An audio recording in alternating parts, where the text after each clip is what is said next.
Yo, what's up guys, welcome back to the channel. Today I'm back with another video, and today we're going to be concluding the Summer Showdown. We're going to be recapping everything that happened in the most recent tournament, the top 4 teams, who took it home and who failed. Just to remind you, the 4 teams that made it here were the Shanghai Dragons, the Chengdu Hunters, the Dallas Fuel and the Atlanta Reign. So let's get into recapping these games. So going into this top 4, we were expecting Shanghai and Dallas Fuel to be the 2 dominant teams, while Atlanta Reign and Chengdu Hunters would be scrapping it out for 3rd place. The Shanghai Dragons and the Dallas Fuel have both already won one tournament up to this point, and the Atlanta Reign and Chengdu Hunters haven't won one themselves. So now we've sort of set the scene about where the teams stand, let's get into the actual games that were played and see if the expectations came to fruition. Now the first game we saw was the Dallas Fuel versus the Chengdu Hunters, and this would give us quite a good idea about where the regions stand as a whole. Up to this point, North America and APAC had been playing drastically different compositions, so seeing these 2 teams go up against each other very early on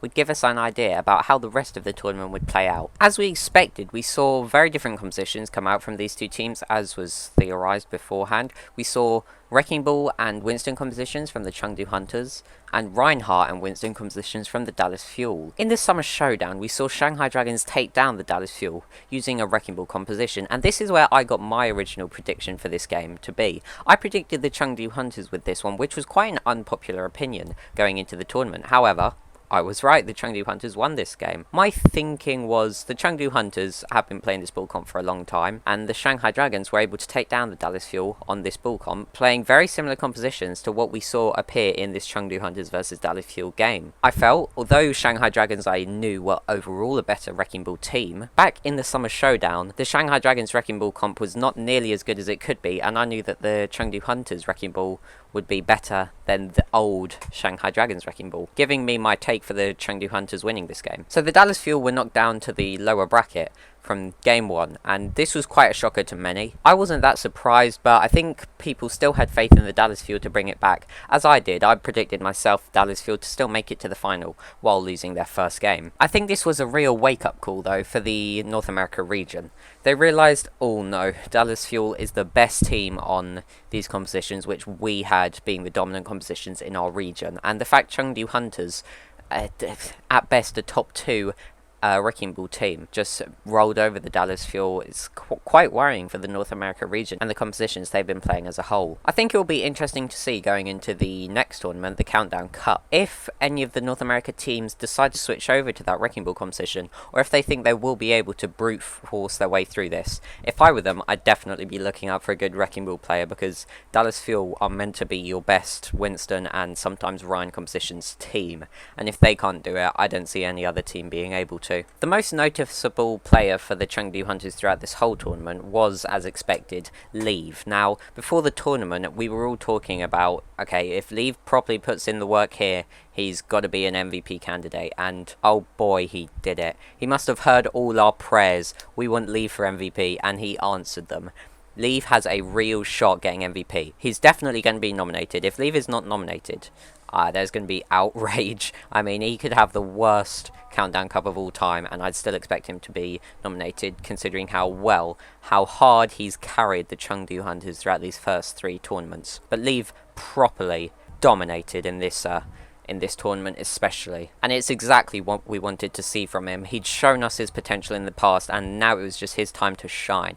It was his time to put his team on his back and get them far. Him taking this team, spoiler alert, to the finals of this tournament is just another check off the list of things an MVP candidate needs, and he's probably making a good case for him to be MVP, especially after the shaky tournament Fearless had. That's about it for this game. I do have some notes on the teams that played in this game, but I'll mention them a bit later in the wrap-up section of this video. The next game up was the Shanghai Dragons versus the Atlanta Reign, which the Shanghai Dragons took in a 3-0 sweep. I think this is similar to the Dallas Fuel versus Chengdu Hunters in the sense we're seeing 2 very different metas collide. However, they're different, as Atlanta Reign does like to play some different things to the Dallas Fuel. The Dallas Fuel is very Reinhardt and Winston heavy. If they sway off that too much, it's looking quite disastrous. But Atlanta Reign, I feel, has a bit more flexibility within them. We see Atlanta Reign often whip out Orisa compositions, which, I mean, it's hopeful because it shows they can play other things. But in this meta, it's not quite the way forwards. As we saw in this series, a reset isn't all it. If you're going to be winning, you're going to have to lock down the Winston and the Wrecking Ball as your two main heroes, which the APAC region just proved to us throughout this entire tournament. If you're the Atlanta Reign, don't be too disheartened. All this proves to us is that the game is still extremely meta dependent. Going into playoffs, you're going to want the flexibility and versatility so that you can play any meta. But I feel like this year is going to be yet another extremely luck based playoffs, and some teams you're going to be happy with that, some teams you're going to be devastated with that. All it tells us is that teams need to up their flexibility, otherwise they could get absolutely blown out, as we saw from both the North American teams here. Shanghai Dragons, on the other hand, making a great case for them to be the best team this season. They've been the most dominant within their region, and then also internationally, and you can't really doubt that. Just look at the stats. Shanghai Dragons are now, throughout this whole season, they're the best team, best record, best team, best play. When we see them go international, they're just as dominant as when we see them in their region, and I think that's great if you're a Shanghai fan. Not great if you're a fan of any other team, because you're probably going to get crushed if you have to come up against these guys. One thing I loved about the Shanghai Dragons throughout this tournament was that I couldn't put my finger quite on a single player that absolutely carried as I could with Lee from the Chengdu Hunters or Pelican on the Atlanta Reign. Every single player on the Shanghai Dragons was doing their part very nicely. I mean, Lip was doing Lip things, Lip upping his resume for the MVP candidacy. Fletter, we saw some incredible Farah play from Fletter. I mean, showing MVP level performances on a hero he didn't even play when he got his MVP season. Fate, an incredible replacement from Fearless that he's proving to us by the day. His Wrecking Ball is the best in the league. I'm going to stand by that until it's not. The support line just as a whole, really good. Lee Jae Gong, we know for being an extremely aggressive Lucio, but his Brig is really not something to joke about as well. Izzyaki and Void as well. World class at their heroes themselves. Every player on Shanghai Dragons is doing phenomenally. There's no weak point, but also they don't need to switch anything. They don't need to have certain people come in for certain roles, which is exactly what you want to see in such a volatile situation where the meta could change at any given moment. Not having to sub players in and out so you can make in-game changes is great, and it just increases their flexibility, which, as I've been saying throughout this whole video, is going to be an extremely important factor going into playoffs. Next, we saw the Shanghai Dragons take on the Chengdu Hunters, the battle for APAC, some are calling it. No one's really calling it that, it's just me being fancy. But Shanghai Dragons took this one away, as people would have expected, but the scoreline wasn't quite as people would have expected, at least not how I expected it to go down. It was a 3-2 to the Shanghai Dragons. Now, I was expecting this to be more of a blowout in favour of Shanghai, but Chengdu really proved to us that they're here to stay. They're not just here to beat up on North American teams who don't know how to play the meta, but they can really rival the top Wrecking Ball teams, which really gives me confidence in Chengdu Hunters going into the future, that they won't just be a one and done team. They're really going to be able to keep this up and hopefully maintain their position at number 2 in APAC throughout the rest of the season, although that could be quite meta dependent. I think Monk stood out to me quite well in this game, and also all the others that were played, as a very aggressive flex support player. He was getting punished quite often, but when he got value, it was very immense value. I mean, this composition, they mentioned it on the desk, this composition is playing around the diving aspects of their team, the Wrecking Ball, the Tracer when they have it out, or the Sombra when they have it out with the Mercy. But when Monk's, for example, on the Zenyatta, he can't really dive with them, so he's just there for either some quick value or just to support as long as he can. Often Monk does this by playing extremely aggressive, so he might find a pick, which very often wins the team fight for him. Anything he picks as Zenyatta is often worth more than the Zenyatta himself, unless he has Transcendence, or he could get more than a pick, or he could just bait positioning out from the enemy team, allowing Chengdu to collapse on them when they're in a worse position trying to punish Monk. Either way, when you look at it, Monk's stats are not going to look too good in terms of death. He's going to look like a feeder, but this composition really is just like that. They kind of abandoned Monk, and the fact Monk was able to find such great value in a certain playstyle where he was just being abandoned, not by bad play, just by how the comp's designed, really indicates to us that he's a great flex support. He's one of the top tier flex supports of this season. After this game, we saw the first knockout game, and this was between the two North American teams after a disappointing first 2 games from them. The Dallas Fuel took on the Atlanta Reign, which the Dallas Fuel won in a very close series.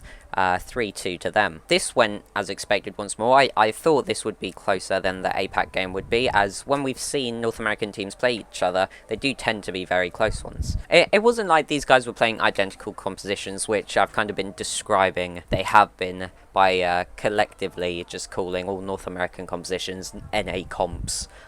We did see variations, as I mentioned before. Atlanta Reign whipping out the Orisa more often than the Dallas Fuel. Dallas Fuel playing more Reinhardt and Winston pretty much all the time. Dallas Fuel were able to win this one, but it was extremely close. Now, for the Atlanta Reign, you're quite happy with this. You knew you weren't number one in North America. You're not happy you've gone out first, but you're happy you took it this close with another North American team. It kind of shows that Dallas Fuel aren't the only ones that can get work done in this region, and if you're going down, you're both going down with the region as a whole. This match doesn't mean a whole lot because we see them play each other all the time, and it's not a very shocking result as the Chengdu Shanghai one was. It just enforces the fact Dallas Fuel is the best NA team, but then when that comes to an international standpoint, it's still questionable where they actually stand. After this game, we saw Dallas Fuel continuing their fight for survival, and they'd go up against the Chengdu Hunters. Now, my prediction for this, before we saw any of the teams play each other, was that Dallas Fuel would be able to bounce back from their previous loss and take it in a 3-1 series. But as soon as I saw that first game played, I realised Chengdu and Chengdu's composition is just by far outclassing Dallas Fuel this whole time. So the actual result was a 3-0 to the Chengdu Hunters. I think it was great of Chengdu being able to get an even better scoreline than they had before. But I think anyone that watched that first game knew if Dallas Fuel were going to bounce back from this, it would be God's work. It would be absolutely ridiculous, because in that first game, Chengdu's composition just looked like it had Dallas Fuel's comp down to a T. It would absolutely destroy it every time, and it wasn't even particularly player or skill based thing. It was just when you see the heroes they're playing go up against the heroes the other team's playing, you know it's a disaster for the Dallas Fuel side. Chengdu's Pharah play I really like. I think Jinmu is probably the best Pharah in the league, but I'll talk about that a bit more in the finals game. And it's nice to see a hero that doesn't get that isn't really a mainstay in the meta get a lot of play. We see this often from APAC for some reason. They love to whip out Pharah at random occasions. I remember, I think it was last season or the start of this season, Prophet would randomly play the Pharah. Well, not randomly. Prophet would bring out the Pharah on Nepal a lot, and he did that when Seoul Dynasty got to the top 4 internationally in last season. It's something about APAC. They just love playing Pharah, and North America doesn't really bring it out much, which I'd like to see them do. Switch it up a bit. I think it can get a lot of work done against lots of these brawly compositions which we see being played in North America so often. And I think if a team can get a Pharah or Wrecking Ball composition down, I think they'll be able to excel in that region overnight, if they get the compositions right, of course. But yeah, this would send Chengdu to the finals to have a rematch against the Shanghai Dragons. How would it go down though? Let's find out. The scoreline for this series was a 4-1 to the Shanghai Dragons, so a more dominant performance from Shanghai than in these teams' last meeting. This truly does solidify Shanghai Dragons as the best team in the world, for the time being at least, but also throughout the season from what we've seen so far. Shanghai's winning it by a mile. The thing I want to highlight about this game was the Pharah battle, as I mentioned in my last one. We saw the Jinmu Pharah from the Chengdu Hunters go up against the Fleta Pharah from the Shanghai Dragons. And this is really a battle, I think, for the best Pharah in the world. I think it's quite expected, the ways these guys' Pharah plays varies. Fleta, a more reserved Pharah player, he pops off when he needs to, and then he can draw it back when he wants. Jinmu, on the other hand, is all in. It works sometimes, and when it works, it really dominates. But when it's not quite working, it's just a lost team fight. You see this in map 1, I think it was of this game. It might have been the one before, but I'm pretty sure it was in this. In Ilios, Jinmu does just go for some wacky barrages, whereas Fleta often keeps them more reserved. In this game, we saw Fleta get the better end of that duel. But does this make him the best Pharah in the world? I think that's still a debate to be had, to be honest. Jinmu, throughout the regular season, we saw definitely have a better Pharah, but he was one of the few people playing it, and looked very dominant on it, though. And now Fleta whips it out in the international stage, and he does very well and gets the better end of Jinmu throughout it, to be honest. I do think it's just a difference of play, really, though. I don't think their playstyles can really compare too much. I think the way Jinmu plays means that when Chengdu's winning, he looks absolutely insane. but when Chengdu's losing, he looks absolutely horrific, just based on his aggressive, all-in playstyle and nature. Whereas Fleta can look pretty decent whenever they're playing. I mean, he won't look absolutely incredible when they're winning, he'll look good, but when they're losing, he won't look like a total feeder like Jinmu does. Overall though, throughout this whole tournament, what I've learned is that versatility and in-game flexibility is what's going to thrive, I think, in the coming stages and playoffs of this season. Being able to make in-game swaps and also having multiple compositions under your belt is going to be extremely highly valued, as we saw in this tournament alone. The teams that were versatile and the teams that could pick up the meta quickly were the teams that succeeded. I've been going on about this Wrecking Ball composition like it's the best thing of all time, and don't get me wrong, it was definitely the meta on most maps here, but keep that in mind, on most maps, at the moment, meta is very map dependent. We see Reinhardt come out on certain points of Busan, for example, which you just wouldn't see on other maps, but then you see Wrecking Ball played and be absolutely unstoppable on other points. So teams being able to make in-game swaps and not quite relying on a wide player roster to take players in and out depending on their specialties, but also just not having any blind spots within the meta is going to be the most important thing going into playoffs and the Countdown Cup. At least that's where I stand with it. I hope you enjoyed the video. If you did, make sure you like, comment, subscribe and share, and I'll catch you in the next one. Goodbye.